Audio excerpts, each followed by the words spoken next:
What are you going to do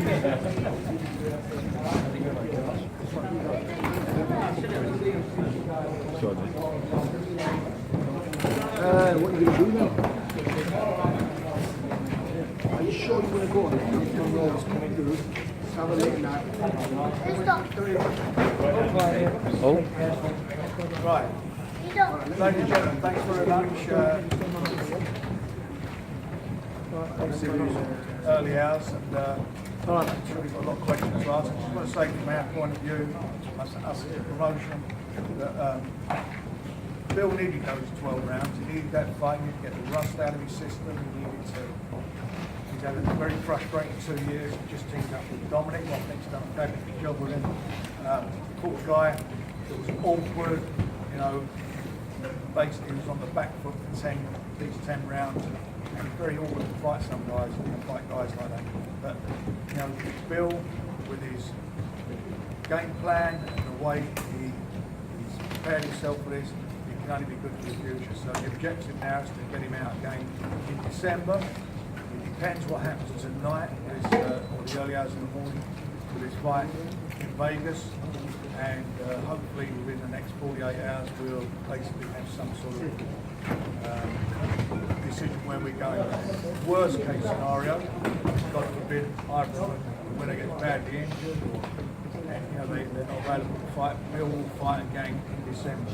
He will be active, he will be out again in December. I know he's already spoken to Dominic. We're going to get in the gym again very quickly to make sure you can get yourself in the best possible condition, because can't let now this slip. His mission accomplished tonight. This was a very important fight, a lot of pressure on him mentally, and he's come through. Any questions for Bill? Yeah, Bill, how would you assess your performance? Listen, first of all, when I went into camp here, I went into camp very out of shape, and he got offered to Amir first. He turned it down. Then I went to Munroe, and I watched Munroe, and I thought, I've got a long way just to get down to weight. I thought, a long way. And I thought, he's a good slick boxer. I thought, it's going to be a tough test. But myself, I felt I handled him with ease. I'd done what I had to do. But there was a little bit of ring rust. To be honest, when I first went up in Sheffield, I thought it was mission impossible. I thought, I've got 12 weeks to get in fit and to lose weight. But I've got to take me out of the dominant team. I just put all my trust into the team, got me super fit, done stuff I've never done before. And in the rounds today, I felt I'd done the rounds well. It's just I got a little bit lazy in some rounds because there was nothing happening. And, you know, Frank's been banging on what's next, you know, putting in my ear what's next. So I know the big ones, you know, on the horizon. And when you're fighting someone like Munroe Jr. and you know that the one after is potentially millions and millions of pounds, there's a lot of pressure on you. I don't care who you are. There's a lot of pressure, and this is probably one of my most pressurised fights I've had, with a bit of ring rust. But proved it again. The main thing, it was a big improvement from Scotland. So that's behind me now. I can put them demons away.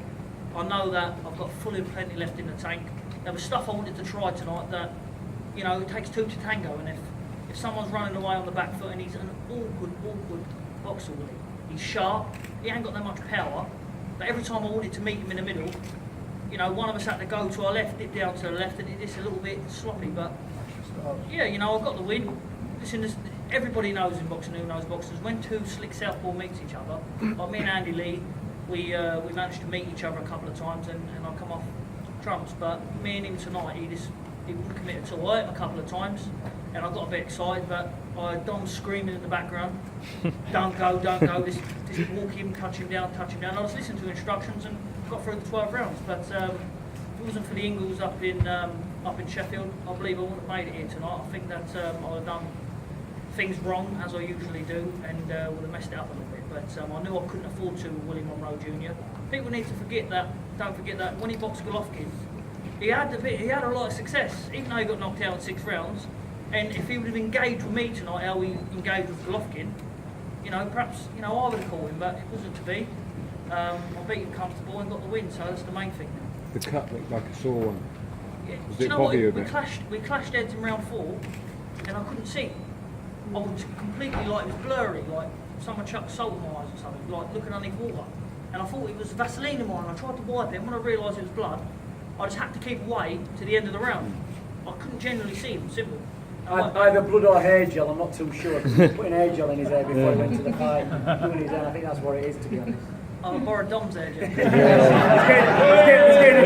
a shave next time. He's getting a shave. He's getting a shave. Yeah, no, but listen, I couldn't see, but he done a good job in the corner. I thank my whole team, thank my sparring partners, thank the whole complete team, because everyone was behind me, from all the boys down there, and it's my name, my boss. Yeah. Is there any concerns that will stop you? No, it's only a little nick. That's all that is. It's nothing. But first of all, I couldn't see any blood at first, and obviously that's a bad sign. Because I thought, well, I can't see anything. So there's got to be blood somewhere.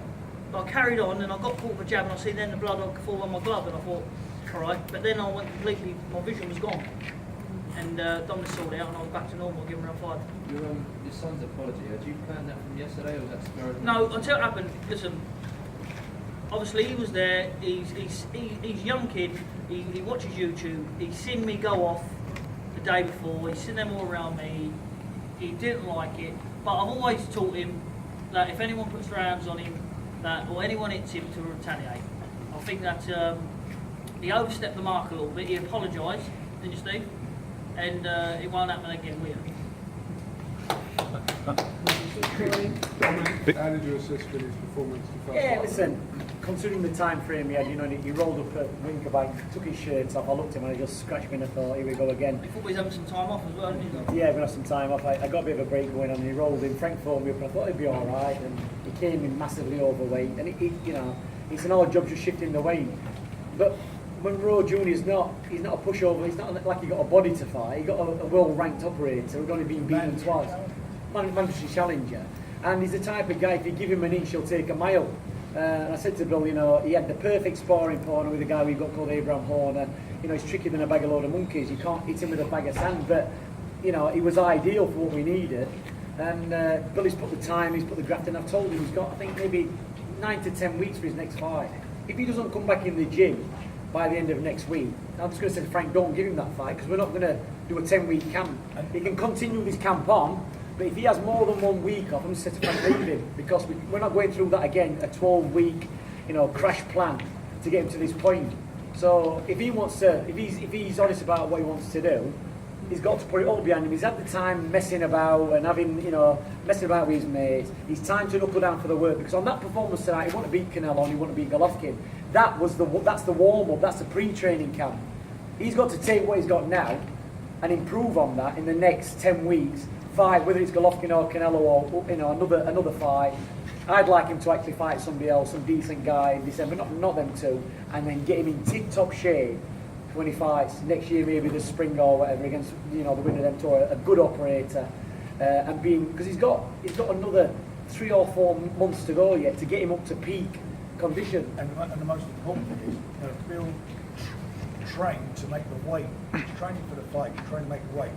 Now it's about training for the fights. Not worrying about getting that weight. That's what it's all about.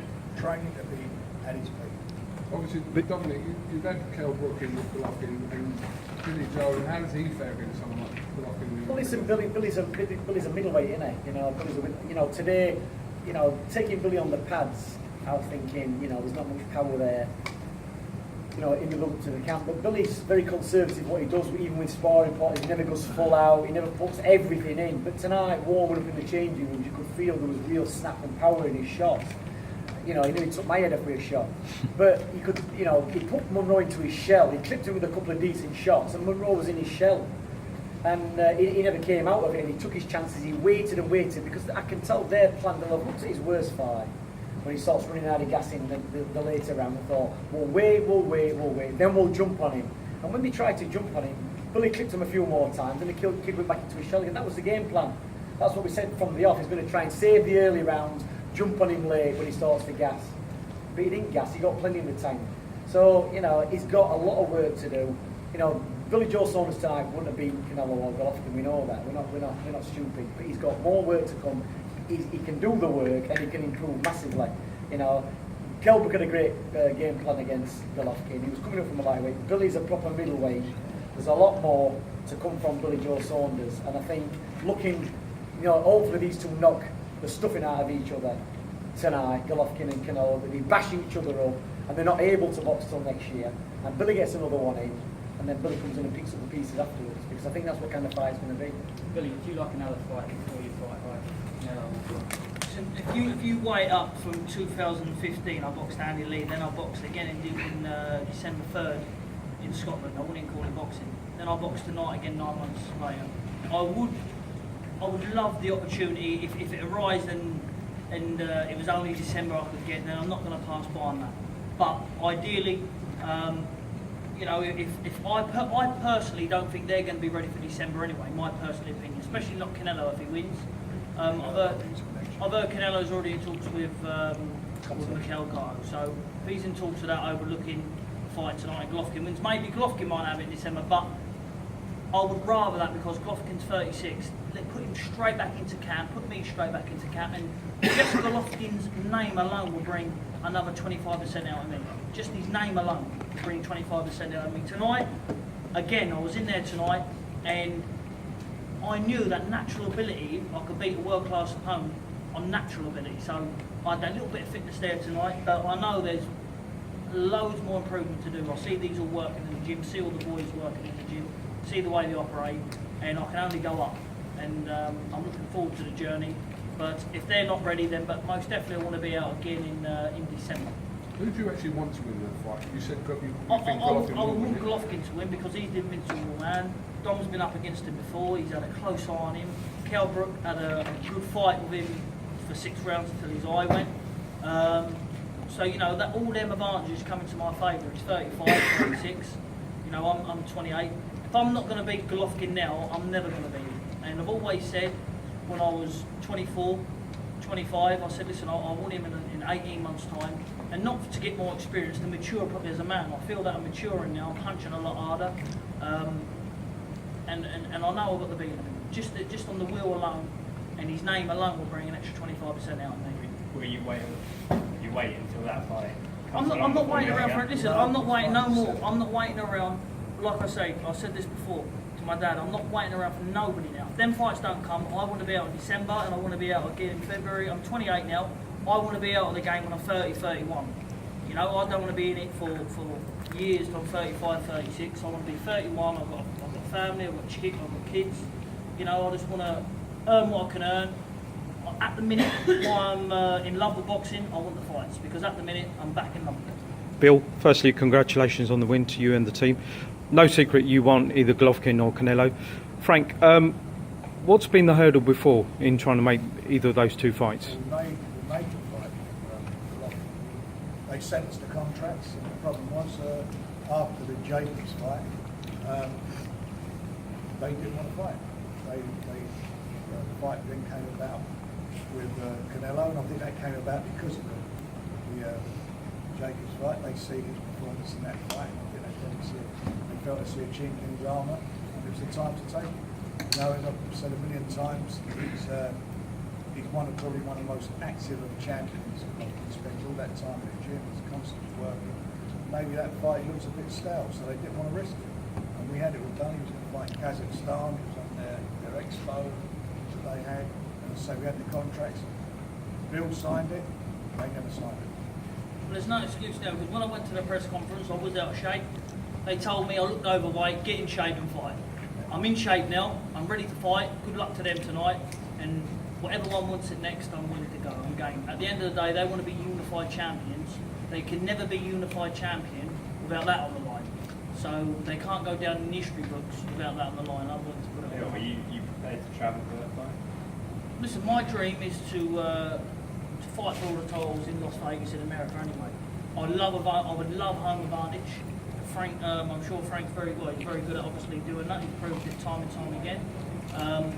But if it meant going to America to unify the division, it's a dream come true. See all my sons watch me do that and hopefully inspire them. Bill, say you have another fight in December before that big one. Do you know if it would be a voluntary or a mandatory defence? Well, I'm not bothered. Listen, bring whoever it is now. Listen, the movie kept all about shouting and hollering my name.